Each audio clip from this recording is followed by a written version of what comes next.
Hi guys, so I'm now going to show you how to make a smoky sweet barbecue pulled pork overnight in the slow cooker. Just look at that, it looks delicious. We're also going to make the gravy from the juices just to give that real depth of flavour and that really barbecue taste.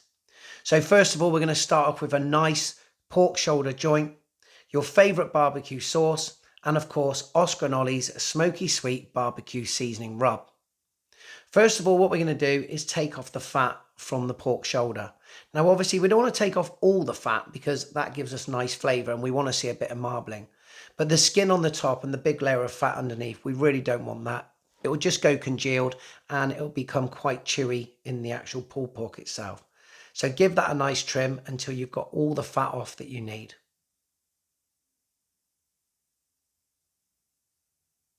Make sure when you're trimming the fat to not take off too much of the actual meat itself, just the skin and just any big layers of fat that you want to take off. Once you've done this, place it into your slow cooker pot and then it's time for the smoky sweet barbecue.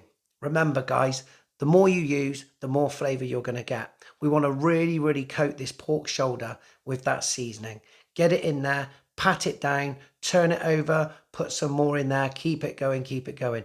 Don't forget this is going to flavour the gravy at the end of it as well. So make sure you get that in there and make sure it's all covered. Any folds, get the seasoning in the folds as well.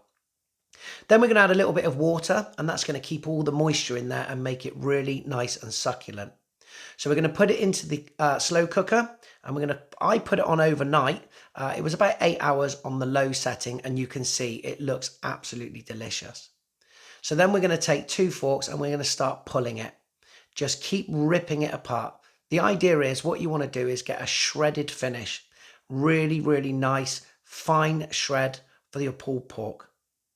Also, making sure that you shred it well is going to help the flavours from the gravy and the barbecue sauce really infuse into that barbecue pulled pork. It's going to give you an absolute beauty of flavour. So as I said, we're using my favourite barbecue sauce for this, which is Sweet Baby Ray's honey barbecue sauce. Get it in there, get it mixed around, make sure you work it into the actual pulled pork itself. If you want a bit more, stick a bit more. No one's watching. This is for enjoyment. Let's go for it. Just get as much flavour in there as possible. So now for the gravy, what we're going to do is take the juices from the slow cooker and we're going to put them into a clean saucepan. We're going to bring that to the boil, and while it's cooking, while it's boiling, we're going to mix up some corn flour with some cold water. Now, I don't know if you've used corn flour before, but this is what we're going to use to thicken up the sauce. So once you've got it to the boil, give it a stir, make sure it doesn't boil over, and then add your corn flour bit by bit. Don't just bung it all in there because you might put too much in, and little and often is the best thing.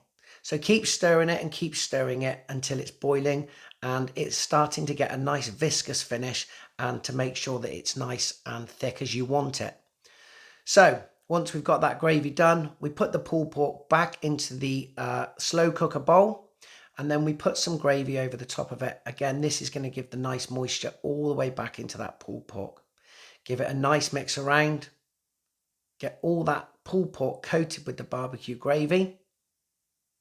And then what we're going to do is put it back into the slow cooker pot, and we're going to put it onto hot so that we can bring that back up to temperature ready for serving. I think you'll agree with me, it looks absolutely delicious. And I can tell you, when you put this on top of a cheeseburger or in a roll on its own, however you have it, it's amazing. Once you've brought it up to temperature, another little drizzle of gravy, get it on there and then serve it up to your guests or just chow down on your own. Whichever way you do it, enjoy it.